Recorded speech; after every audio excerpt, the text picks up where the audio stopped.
우리 친구들 반가워요. 달림쌤이에요. 오늘 하루도 즐겁게 보냈지요? 즐거웠던 생각하면 선생님은 미소가 가득해져요.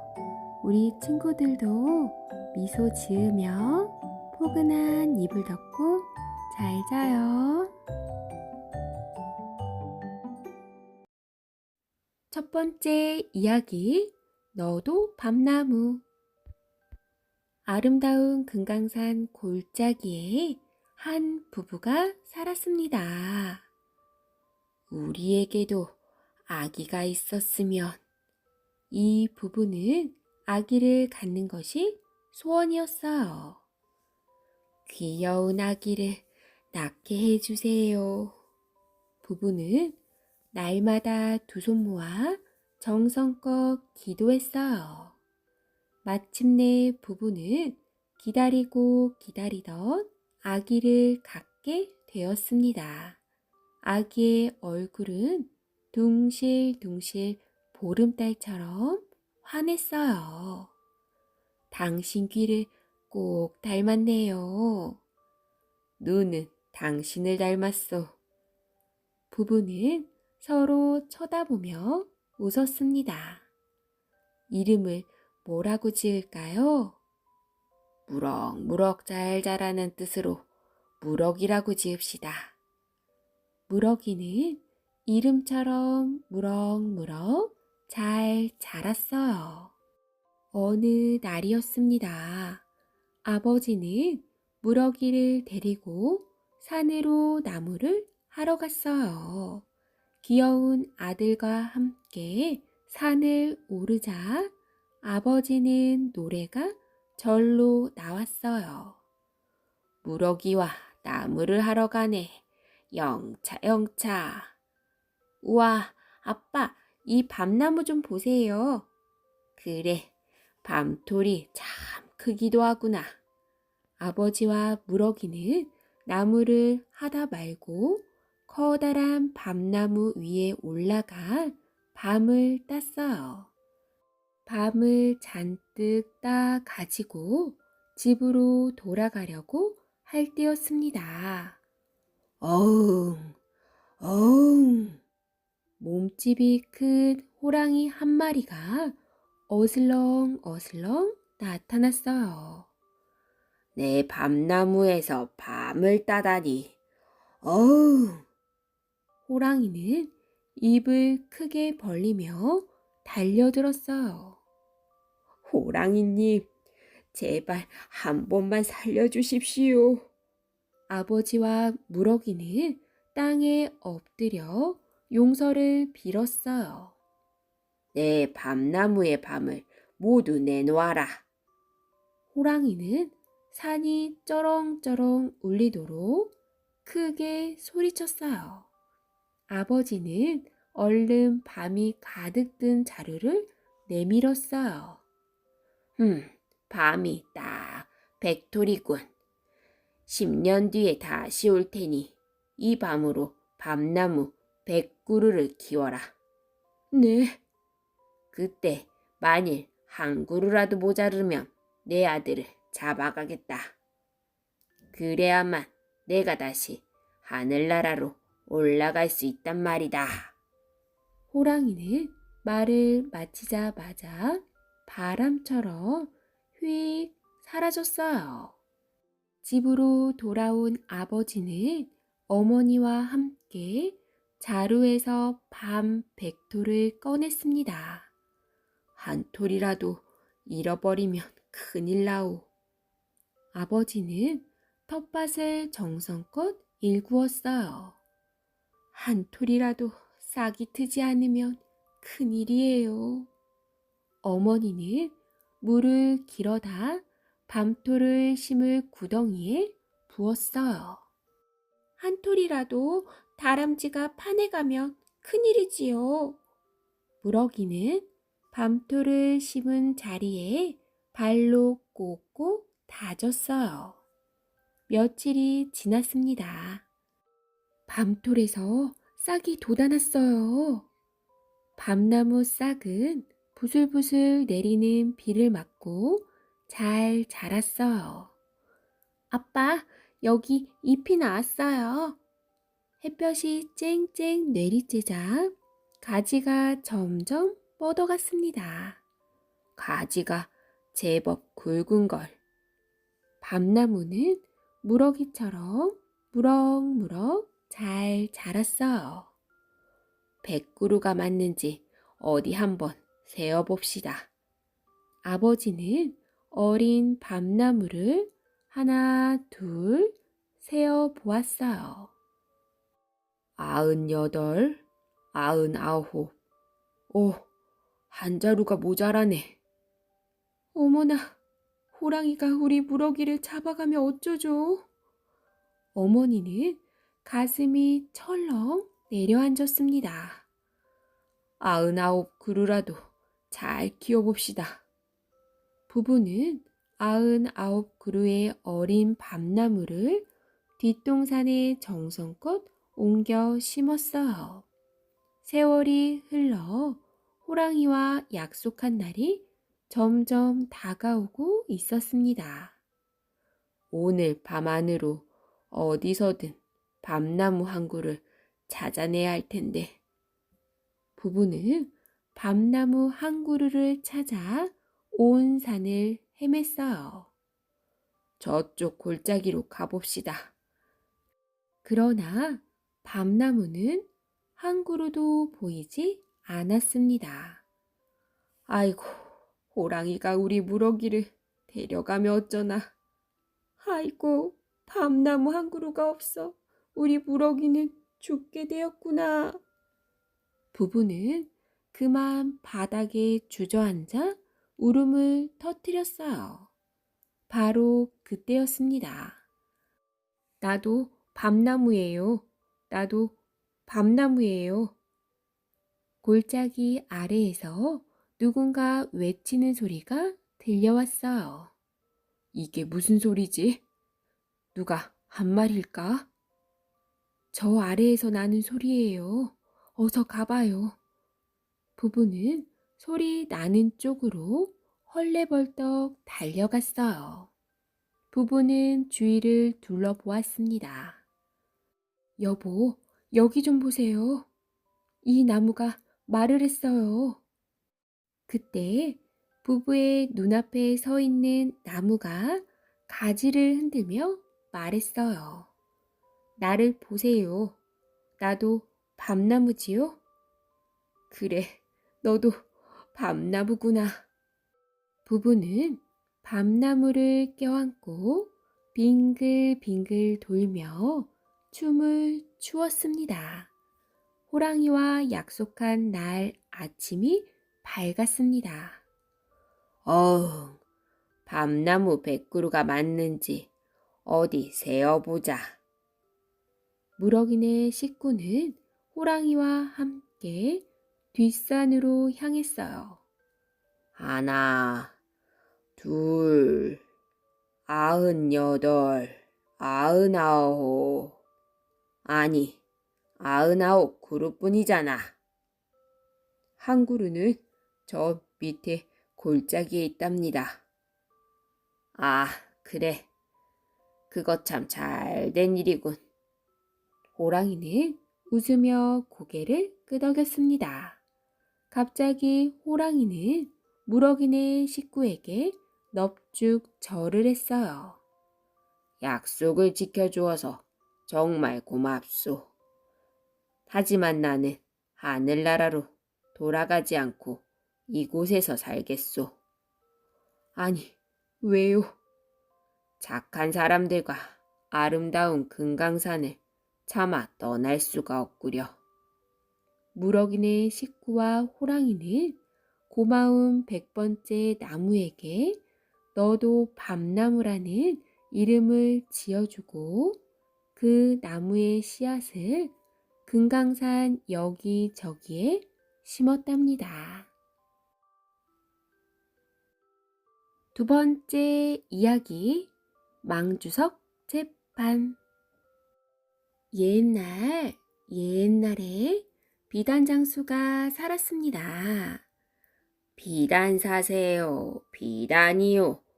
고운 비단입니다. 비단 장수는 온 마을을 돌아다니며 비단을 팔았어요. 하루는 비단 장수가 구불구불 산길을 가고 있었어요. 등에 짊어진 무거운 비단 때문에 다리에 힘이 빠졌지요. 아이고, 힘들다. 잠깐만 쉬었다 가야겠어. 비단 장수는 쉴 곳을 찾아 주위를 두리번 거렸어요. 마침 무덤 옆에 망주석이 서 있었지요. 옳지. 저기 앉아 좀 쉬었다 가야겠군. 비단 장수는 무거운 비단짐을 내려놓고 앉았습니다. 이 마을에서는 비단을 많이 팔아야 할 텐데. 망주석에 기대어 쉬던 비단 장수는 깜빡 잠이 들었어요. 이런, 내가 그만 잠이 들었나 보네. 해가 지기 전에 비단을 팔아야 하는데. 비단 장수는 바람결에 깜짝 놀라 잠에서 깨어났어요. 그런데 비단이 어디 갔지? 아이고, 내 비단. 비단 장수는 여기저기 둘러보며 비단을 찾았어요. 하지만 비단은 어디에도 보이지 않았지요. 내가 잠든 사이에 비단을 모두 도둑 맞았구나. 비단 장수는 울상이 되었습니다. 비단 장수는 마을로 내려가 물어보았어요. 잠든 사이에 내 비단이 없어졌다오. 그거 참 안 됐구려. 사또를 한번 찾아가 보시오. 우리 사또라면 당장 도둑을 잡아주실 겁니다. 맞아요. 현명하신 사또는 비단을 꼭 찾아주실 거예요. 모여있던 사람들은 저마다 한마디씩 거들었어요. 아이고, 고맙습니다. 비단 장수는 사또를 찾아갔습니다. 사또는 이야기를 다 듣고 나서 비단 장수에게 물었어요. 내가 무덤 옆에서 쉬는 것을 본 사람이 있었느냐? 아무도 없었습니다. 망주석만 있었지요. 망주석이 있었다고? 그렇다면 망주석은 비단 도둑을 보았겠구나. 여봐라, 그 망주석을 당장 잡아오너라. 내일 그 망주석을 데리고 재판을 할 것이다. 사또가 명령하자 비단 장수는 어이가 없었어요. 망주석을 끌고 온다고? 다음 날 사또의 명령대로 망주석 재판이 열렸습니다. 사람들은 망주석을 재판한다는 소식을 듣고 깜짝 놀랐어요. 아니, 망주석을 어떻게 재판한다는 걸까요? 그러게, 돌덩이 망주석이 무엇을 보았다고 그러시지? 과연 사또가 비단 도둑을 찾아낼 수 있을까요? 이른 아침부터 마을 사람들은 관가로 모여들었어요. 이제 재판을 시작하겠소. 모두들 조용히 하시오. 드디어 재판이 시작되고 사또는 망주석을 보며 소리쳤어요. 망주석아, 너는 비단을 훔쳐가는 도둑을 보았느냐? 사또는 더 큰 소리로 망주석을 꾸짖었어요. 누가 비단을 훔쳐갔느냐? 바른 대로 말하지 못할까? 하지만 돌로 만들어진 망주석은 아무 말도 하지 않았어요. 네 이놈! 비단을 누가 훔쳐갔는지 어서 말하여라. 여전히 망주석은 아무 말도 하지 않았습니다. 감히 내가 물어보는데도 대답을 하지 않다니. 이런 고얀 녀석. 여봐라, 저 망주석의 볼기를 쳐라. 그러자 포졸들은 긴 막대로 망주석을 내려쳤어요. 한 대요, 두 대요, 세 대요. 관가에 모인 사람들은 그만 웃음을 터뜨리고 말았어요. 갑자기 사또가 자리에서 벌떡 일어났습니다. 재판을 하는데 웃음소리가 웬 말이냐. 여봐라, 웃는 사람들을 모두 옥에 가두어라. 아이고, 이게 무슨 일이람. 사또, 제발 저희를 살려주십시오. 저희가 잘못했습니다. 사람들은 사또에게 용서를 빌었어요. 포졸들은 마을 사람들을 모두 옥에 가두었습니다. 이제야 너희들의 잘못을 알겠느냐? 사또가 옥에 갇힌 사람들을 꾸짖었어요. 사또, 저희를 용서해 주십시오. 마을 사람들은 바닥에 엎드려 빌었습니다. 네, 너희에게 큰 벌을 내리려고 했으나 잘못을 진심으로 뉘우치니 용서하겠노라. 대신 내일까지 비단 한 필씩 사서 바치도록 하여라. 네, 사또 알겠습니다.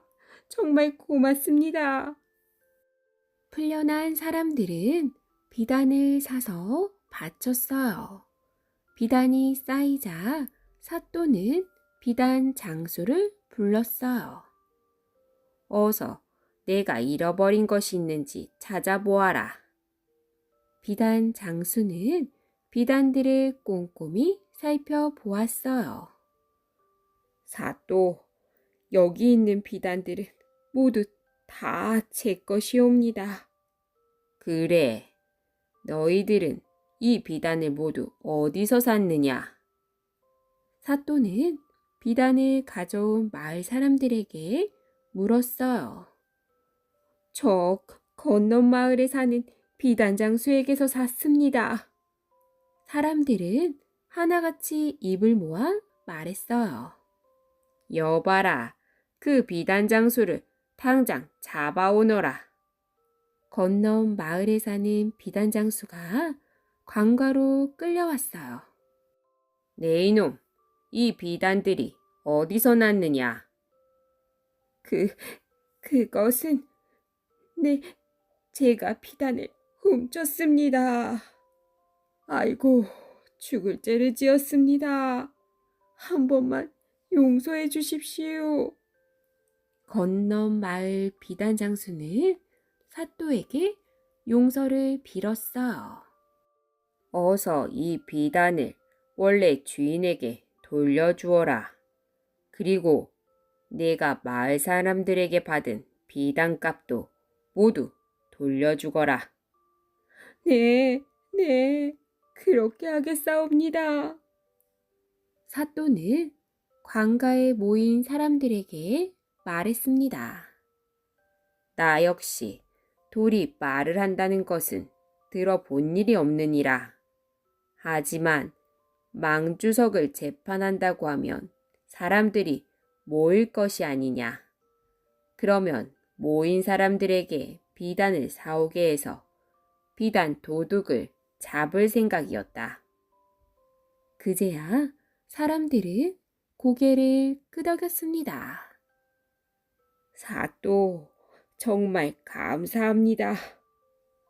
비단을 되찾은 비단 장수는 깊이 머리를 숙였습니다.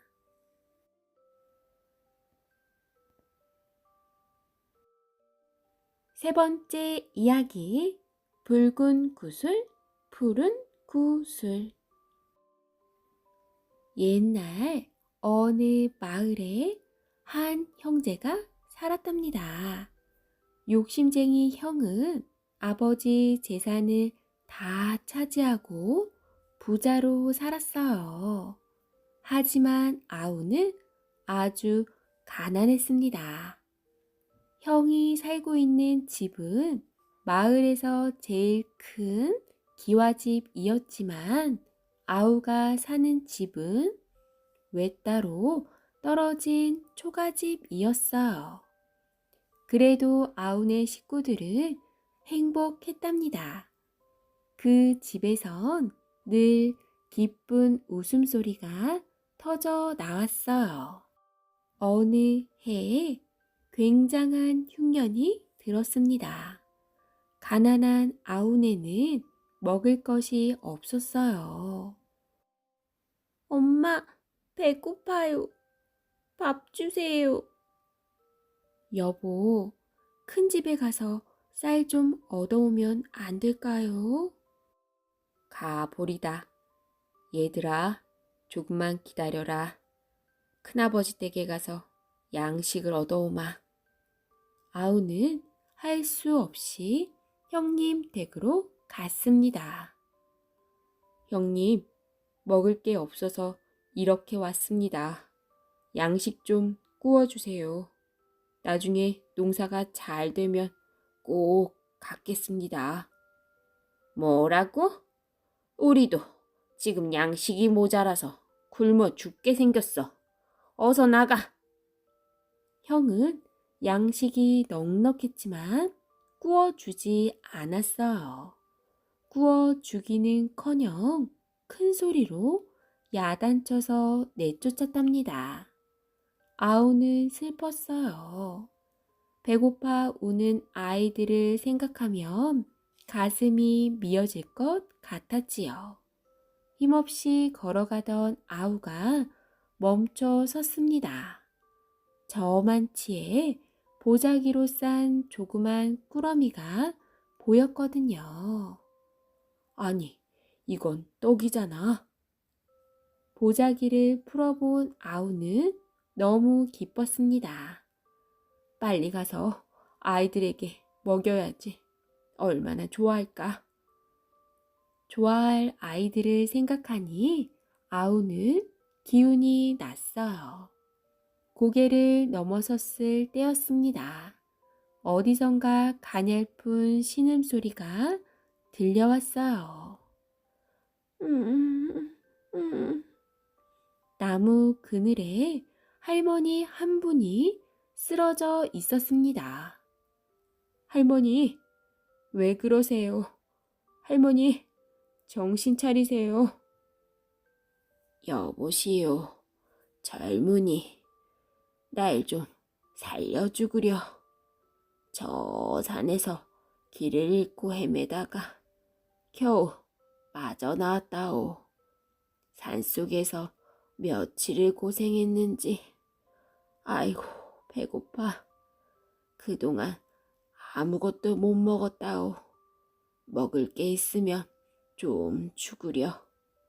할머니는 곧 죽을 것처럼 힘이 없어 보였습니다. 할머니, 그럼 이 떡이라도 드세요. 아우는 아이들에게 주려고 했던 떡을 할머니께 드렸어요.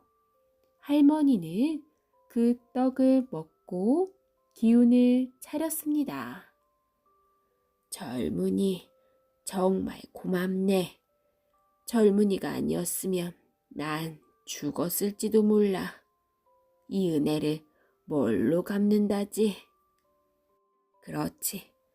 저 산꼭대기에 올라가면 큰 소나무가 있는데 그 밑을 잘 보면 붉은 구슬과 푸른 구슬이 있을 게야. 푸른 구슬만 가져다가 마당에 던져보구려. 좋은 일이 생길 테니. 그렇지만 붉은 구슬은 만지지도 말아요. 말을 마친 할머니는 안개처럼 사라졌습니다. 보통 할머니가 아니야. 아우는 고개를 갸웃거리며 산으로 올라갔어요. 할머니의 말씀대로 큰 소나무 밑에는 붉은 구슬과 푸른 구슬이 있었답니다. 붉은 구슬은 만지지도 말라고 했지. 아우는 푸른 구슬만 가지고 산을 내려왔어요. 집으로 돌아온 아우는 할머니가 시킨 대로 푸른 구슬을 마당에 던졌어요. 그러자 갑자기 마당이 환해졌습니다. 우와, 보물이다. 푸른 구슬에서 보물이 쏟아진 것이었어요. 아우는 너무나 신기해서 또 던져보았지요. 이번에는 더 좋은 보물들이 막 쏟아졌답니다. 던질 때마다 보물이 쏟아지는 신기한 구슬 덕분에 아우네는 큰 부자가 되었답니다. 아우가 부자가 되었다는 소문을 듣고 욕심쟁이 형이 달려왔어요. 아우야, 어떻게 이렇게 갑자기 부자가 되었니? 형은 꼬치꼬치 캐물었어요. 동생은 할머니를 만난 것부터 자세히 이야기했지요. 형은 고개를 끄덕이며 열심히 들었답니다. 형님, 붉은 구슬은 만지지도 마세요. 형은 동생이 가르쳐준 산꼭대기로 달려갔습니다. 있다. 붉은 구슬과 푸른 구슬이 있어. 푸른 구슬만 가져가라고? 아니야. 붉은 구슬에선 더 좋은 게 나올지도 몰라. 형은 붉은 구슬과 푸른 구슬을 모두 가지고 산을 내려왔어요. 그러고는 신이 나서 집으로 달려왔습니다. 집에 돌아온 형은 동생 말대로 푸른 구슬을 마당에 던졌어요. 그러자 마당이 갑자기 환해졌습니다. 하하하, 나는 부자다.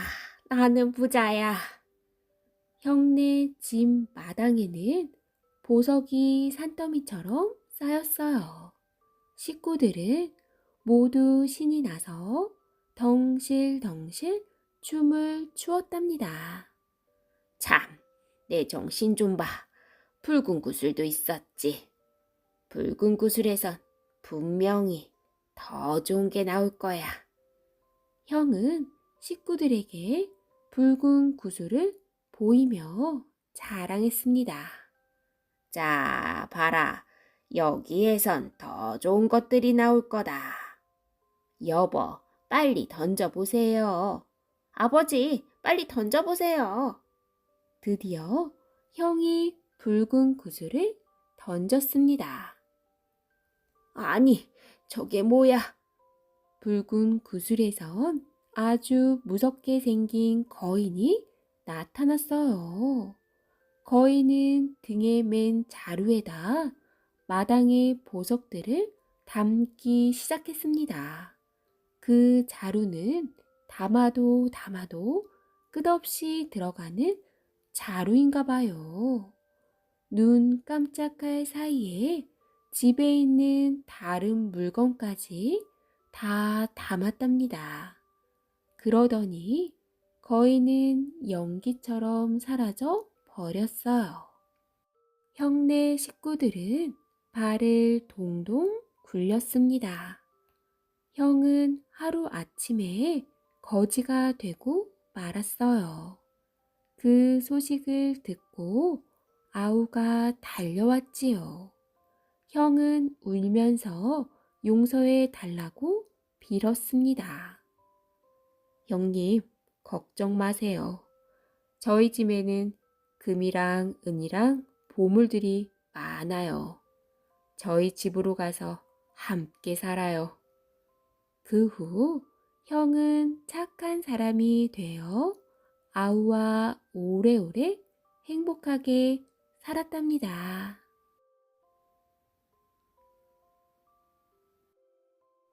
네 번째 이야기, 말하는 남생이. 옛날 어느 마을에 욕심 많은 형과 착한 아우가 살았습니다. 어느 날 병으로 누워있던 아버지가 두 아들에게 재산을 똑같이 나누어주고 세상을 떠났어요.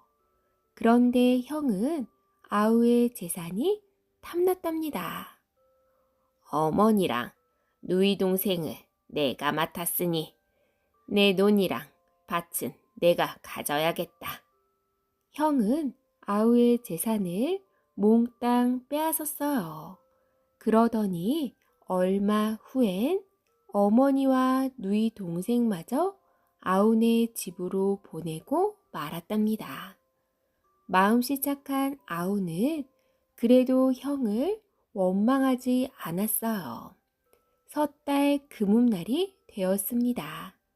집집마다 쿵덕쿵덕 떡방아를 찍고 음식을 장만하느라 야단이었지요.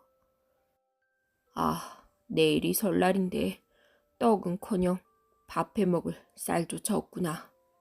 나무라도 많이 해야 할 텐데. 아우는 지게를 지고 산으로 갔습니다.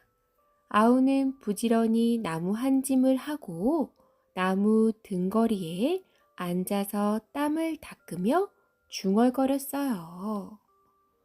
저 나무를 팔아서 쌀을 얼마나 살 수 있을런지.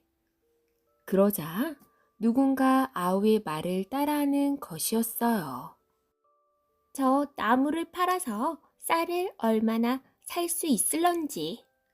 아우는 깜짝 놀라 두리번거렸지만 주위엔 아무도 없었답니다. 아니, 누가 남의 흉내를 내는 게요? 그러자 누군가 또 그 말을 따라 했어요. 아니, 누가 남의 흉내를 내는 게요? 아우는 소리나는 쪽으로 가 보았어요. 바위 뒤에 남생이 한 마리가 엎드려 있었답니다. 설마 내가 한 말은 아니겠지? 아우는 고개를 갸웃거리며 물었습니다. 그러자 바로 그 남생이가 아우의 말을 그대로 따라하지 뭐예요? 세상에 말을 하는 남생이가 있다니. 아우는 남생이를 꼭 안고 마을로 뛰어 내려갔습니다. 여러분, 여기 말하는 남생이가 있어요. 진짜 말하는 남생이에요. 아우는 장터 한복판에 남생이를 내려놓고 큰 소리로 외쳤습니다. 뭐? 말하는 남생이라고? 어디? 섣달 금음날 장을 보러 왔던 사람들이 구름처럼 몰려들었어요. 정말 신기하구먼. 신기해. 내 생전에 이런 구경은 처음이요. 아휴, 세상에 이렇게 신기한 것을 구경했으니 구경값을 내야지. 사람들은 아우 앞에 한 입, 두 입 동전을 놓고 갔습니다. 아우는 남생이 덕분에 많은 돈을 벌게 되었어요. 남생아, 고맙다. 내가 나를 살려주었구나. 아우는 그 돈으로 쌀이며 고기, 비단을 사서 어머니를 기쁘게 해드렸답니다. 아우는 다음 날부터 남생이를 데리고 여기저기를 돌아다녔답니다. 야, 정말 신기한데. 남생아, 내 말 좀 따라해보렴. 사람들은 남생이가 자기 말을 따라하면 재밌어 어쩔 줄을 몰랐어요. 그리고 저마다 구경값을 내놓았지요. 남생이 덕분에 아우는 부자가 되었습니다. 으리으리한 집도 짓고 맛있는 음식도 먹고 비단 옷도 입게 되었어요. 욕심꾸러기 형이 이 소문을 듣고 헐레벌떡 달려왔습니다. 아우야, 내가 정말 말하는 남생이를 가졌단 말이지. 넌 이제 부자가 되었으니 그 남생이를 내게 다오. 욕심꾸러기 형은 남생이를 냉큼 빼앗아 가버렸어요. 히히히, 이제 나도 큰 돈을 벌겠구나. 형은 남생이를 가지고 불이 나게 장터로 달려갔답니다. 여러분, 말하는 남생이가 왔어요. 어서들 와서 구경하세요. 뭐? 말하는 남생이가 또 왔다고? 소문만 들었는데 잘 됐군. 나도 말을 시켜봐야지. 사람들은 또 구름처럼 몰려들었어요. 남생아, 나 예쁘니? 한 처녀가 남생이에게 말을 시켜 보았지요. 그런데 이게 웬일일까요? 처녀가 아무리 물어도 남생이는 한마디도 따라하지 않았답니다. 어디, 내가 한번 해봅시다. 다른 사람들도 말을 시켰지만 남생이는 눈만 끔뻑거릴 뿐이었어요. 아니, 이건 벙어리 남생이잖아. 어디서 가짜를 가져다가 사람을 놀리는 거야? 에이, 고얀 놈, 얘따, 구경값 받아라. 사람들은 구경값 대신 너도 나도 돌멩이를 집어 던졌어요. 이놈의 남생이 왜 갑자기 벙어리가 되어버렸어? 에이, 화가 난 형은 남생이를 냅다 집어 던졌답니다. 그 바람에 남생이는 그만 죽고 말았어요. 이 소식을 들은 아우가 놀라서 허둥지둥 달려왔습니다. 남생아, 미안하구나. 나 때문에. 아우는 남생이를 꼭 안고 집으로 돌아왔어요. 그리고 양지바른 뒷곁에 고이고이 묻어 주었습니다. 이듬해 봄이 되자 남생이의 무덤에서 이상한 나무가 자라기 시작했어요. 이게 무슨 나무일까? 아우는 살아있는 남생이를 대하듯이 아침 저녁으로 물을 주며 정성껏 가꾸었답니다. 나무는 며칠 사이에 쑥쑥 자라서 노란 꽃을 피우더니 황금 열매를 주렁주렁 맺었지요. 그런데 얼마 후 열매가 벌어지자 그 속에서 금은 보화가 마구 쏟아지는 게 아니겠어요? 아우는 그 보물을 팔아 큰 부자가 되었답니다. 그 소식을 들은 형이 또 헐레벌떡 달려왔어요. 아우야, 아우야. 그래, 이 나무에 황금빛 열매가 열렸단 말이지. 나도 이 나무를 가져다 심어야겠다. 욕심꾸러기 형은 나뭇가지를 톱으로 잘라서 집으로 가져갔습니다. 황금나무야, 보물나무야, 어서 쑥쑥 자라거라. 욕심꾸러기 형은 날마다 물을 주며 나무가 자라기를 기다렸어요. 드디어 형이 심은 나무에도 아름다운 꽃이 피었습니다. 헤헤, 그러면 그렇지. 이제 곧 황금빛 열매가 열리겠구나.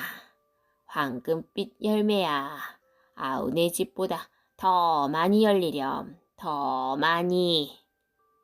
욕심꾸러기 형은 아예 나무 밑에서 살다시피 하며 황금빛 열매가 열리기를 눈이 빠지도록 기다렸답니다. 그런데 어느 날 드디어 황금빛 열매가 주렁주렁 열리기 시작했어요. 이야, 신난다. 나는 이제 세상에서 제일 가는 부자다. 형은 으쓱으쓱 어깨춤을 추며 주렁주렁 열린 황금빛 열매를 따기 시작했습니다. 그런데 이게 어찌된 일이지요? 욕심꾸러기 형이 열매에 손을 대자마자 돌덩이가 와르르 쏟아지는 것이었어요. 돌덩이는 자꾸 쌓여서 눈 깜짝할 사이에 욕심꾸러기 형네 집을 몽땅 덮어버리고 말았답니다. 살려주세요. 살려주세요. 형은 엉엉 울며 소리를 질렀어요. 아우가 달려와서 돌더미 속에 파묻힌 형을 간신히 구해냈답니다. 하지만 집과 재산은 하나도 못 쓰게 되었어요. 아우야, 내가 잘못했다. 그제서야 잘못을 뉘우친 형은 아우를 붙잡고 엉엉 울었답니다. 괜찮아요, 형님. 우리 집에 와서 저와 함께 사시면 돼요. 아우는 형의 손을 꼭 잡고 어머니가 기다리는 집으로 돌아왔습니다. 5번째 이야기, 아들의 깨달음. 취한다. 취해. 아들은 술에 취해 비틀비틀 제대로 걷지도 못했어요. 술이란 건 참 이상해. 마시면 취하거든. 아들의 입에서는 늘 술 냄새가 풀풀 났지요. 아들은 아버지의 말을 듣지도 않고 날마다 친구들과 어울려서 술을 마시며 빈둥거렸어요. 어느 날 아버지는 아들을 불러 앉혔습니다. 얘야, 너는 술을 너무 자주 마시는구나. 친구들이 말리지도 않는 모양이지. 친구들이 왜 말려요? 아들은 퉁명스럽게 되물었어요. 그 애들은 모두 좋은 친구들이에요. 제가 싫어하는 일은 절대 하지 않아요. 제가 술 마시는 걸 좋아하는데 친구들이 왜 그것을 말리겠어요? 아버지는 며칠 동안 곰곰이 생각했어요. 이거 정말 큰일이군.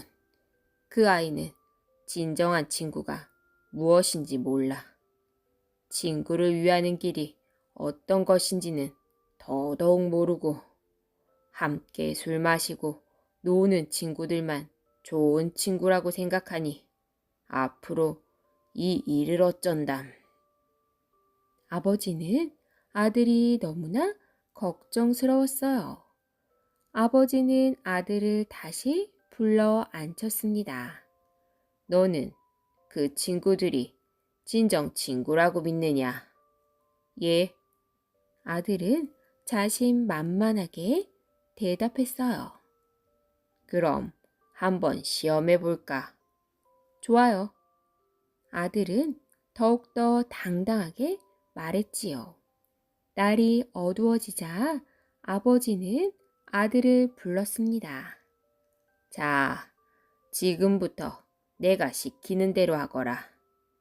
아버지는 죽은 돼지를 돗자리로 둘둘 말아 지게에 올렸어요. 친구들에게 내가 사람을 죽였다고 해보거라.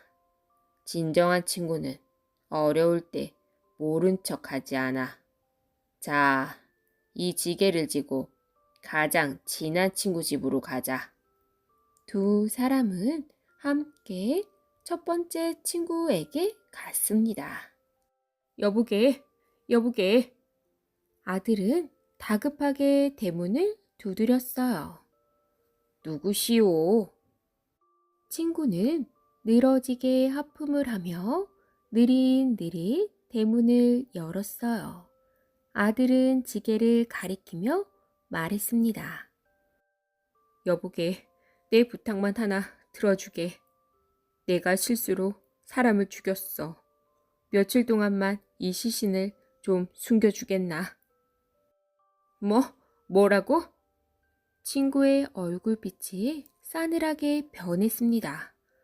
사람을 죽였으니 이 시신을 나더러 맡아달라고? 그래, 나 좀 도와주게. 사흘 안에 꼭 다시 오겠네. 아들은 친구의 손을 꼭 잡았어요. 그러나 친구는 손을 뿌리치며 소리쳤습니다. 무슨 소리야? 자네를 내가 어떻게 믿어? 아들은 기가 탁 막혔어요. 날마다 함께 술 마시는 친한 친구였거든요. 아버지, 다른 친구에게 가볼게요. 아버지와 아들은 말없이 두 번째 친구 집으로 발길을 돌렸어요. 여보게, 날쌔, 나야. 자네 친구 김도령이라고. 아들은 친구 집 대문을 쾅쾅 두드렸습니다. 아니, 무슨 일이야? 이 밤중에. 친구의 투덜대는 소리가 대문 밖까지 들렸지요. 여보게, 내가 사정 좀 급하게 되었네. 아들은 친구의 손을 붙들고 간절히 부탁했습니다. 그러나 이번에도 친구는 아들의 손을 매섭게 뿌리쳤어요. 아니, 내가 왜 그런 일을 해야 하나? 자네 일에 휘발려 나까지 의심을 받으면 어쩌려고? 아들은 눈물이 핑 돌았습니다. 아버지, 한 친구가 더 있어요. 그 친구는 좀 다를 거예요. 두 사람은 다시 세 번째 친구의 집으로 가서 문을 두드렸어요. 그러나 그 친구는 문도 열지 않고 소리쳤답니다. 김도령, 오늘은 이미 너무 취했으니 내일 마시세. 아들은 문 앞에서 멍하니 서 있었습니다. 부끄러워 아버지 얼굴을 차마 볼 수가 없었지요. 그럼 이번에는 내 친구에게 가볼까? 아버지는 앞장서서 걷기 시작했어요. 여보게, 날쌔, 집에 있는가? 아버지는 친구 집 대문을 쾅쾅 두드렸습니다. 어서 오게. 그런데 이 밤에 무슨 일인가? 아버지의 친구는 대문을 활짝 열어 주었어요. 아버지는 친구에게 아들과 똑같은 부탁을 했답니다. 걱정 말게. 내가 잠시 맡아주겠네. 그나저나 어쩌다 이런 일이 생겼는가? 앞으로 어떻게 해야 할지 함께 생각해 보세. 친구는 아버지의 손을 꼭 잡았습니다. 아들은 그만 울음을 터뜨리고 말았어요. 아버지, 제가 잘못했어요. 아버지는 우는 아들을 가만히 껴안았어요. 이제야 친구가 무엇인지 깨달았어요. 놀기만 좋아하는 친구들과는 이제 어울리지 않을게요. 그건 또 무슨 소린가? 아버지의 친구의 눈이 휘둥그레졌습니다. 사실은 말일세. 아버지는 친구에게 모든 것을 털어놓았습니다. 허허허, 자네 아들이 아주 귀중한 것을 얻었어. 아버지의 친구는 너털 웃음을 터뜨렸어요. 누가 진정한 친구인지 이제 깨닫게 된 거야. 어려울 때마다 친구가 얼마나 큰 힘이 되는지 말일세. 자, 이제 저 돼지로 잔치를 벌이는 일만 남았군. 셋은 먼동이 트는 새벽 하늘을 보며 환하게 웃었습니다.